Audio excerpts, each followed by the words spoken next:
ಅಲ್ಪವಾಗಿ ಮಾತನಾಡಬೇಡಿ. ಹೀಗೆಲ್ಲ ಮಾತನಾಡಿ ಈ ನಮ್ಮ ಪತಿವ್ರತೆಗೆ ಕುಂದು ತರಬೇಡಿ ಸ್ವಾಮಿ. ನಿಮ್ಮ ಕಾಲಿಗೆ ಬಿದ್ದು ಬೇಡಿಕೊಳ್ಳುವೆ.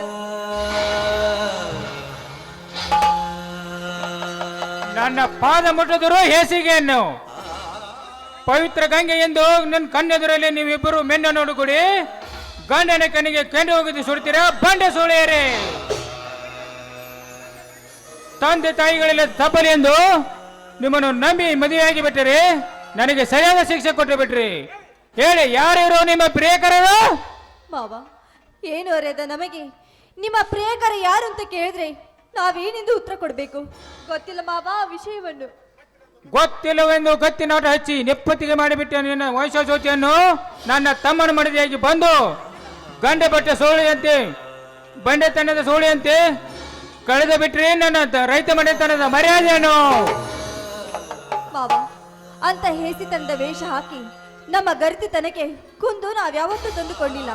ಆ ಸೀತಾ ಮಾತೆ ಆ ರಾವಣನ್ನು ಕೊಂದಂತೆ ಗಂಗೆ ಎಷ್ಟು ಪವಿತ್ರರು ನಾವು. ಯಮುನಾ, ಹತ್ತು ಮತ್ತೆ ಕರೆದರು. ಬಣ್ಣದ ಮಾತನ್ನು ಮತ್ತೆ ಹಚ್ಚಬೇಡ. ಪ್ರತ್ಯಕ್ಷ ಕಂಡರು, ಪ್ರಮಾಣಿಸಿ ನೋಡಿದರು. ನನಗೆ ಎದುರಾಗಿ ಉತ್ತರ ಕೊಡುತ್ತಿದ್ದಾಗ ನೀನ್ ಯಾವ ಜಾತಿಯನ್ನು? ಗಂಗಾ, ಕೊಡು ನಿನ್ನ ತಂಗಿ ನೀಡಿದ ಈ ಮಾತಿನ ಉತ್ತರವನ್ನು. ರಾವಣನ ಹೆಂಡತಿ ಮಾಸತಿ ಮಂದೋದರಿಯಂತೆ, ನೀನು ಗರತಿಯಂತೆ, ನಾನು ರಾವಣನಂತೆ. ಬೇಗ ಹೇಳು, ಯಾವುದು ಸತ್ಯ, ಯಾವುದು ಸುಳ್ಳು? ಕಾಮನೆ ಆದವರ ಕಣ್ಣಿಗೆ ಇಡೀ ಜಗತ್ತೇ ಹಳದಿಯಾಗಿ ಕಾಣುವಂತೆ ನಾವೀಗ ನಿಮ್ಮ ದೃಷ್ಟಿಯಲ್ಲಿ ತಪ್ಪು ಮಾಡಿದವರಂತೆ ಕಾಣುತ್ತಿದ್ದೇವೆ. ಹೇಮರಡಿ ಮಲ್ಲಮ್ಮನ ಸತ್ಯಕ್ಕೆ ಭರಮರಡಿ ಅರಿತುಕೊಂಡ, ಸೀತೆ ಸತ್ಯಕ್ಕೆ ಶ್ರೀರಾಮ ಮೆಚ್ಚಿಕೊಂಡ, ಭಾನುಮತಿ ಪತಿವ್ರತೆಯನ್ನು ದುರ್ಯೋಧನ ತಪ್ಪಿಕೊಂಡ. ಅಂದಮೇಲೆ ನೀವು ದಯವಿಟ್ಟು ನಮ್ಮನ್ನು ಅಲ್ಪವಾಗಿ ಕಾಣಬೇಡಿ. ಯಾಕಂದ್ರೆ ಈ ಶೀಲ ಗಂಡನಿಗಾಗಿ ಮೀಸಲಿಟ್ಟು ಊಟದ ಎಡೆ ಎಂದಿಗೂ ಹಳೆಸಿ ನುಸಿಸಿ ಮಣ್ಣು ಸೇರದು ಸ್ವಾಮಿ, ಮಣ್ಣು ಸೇರದು.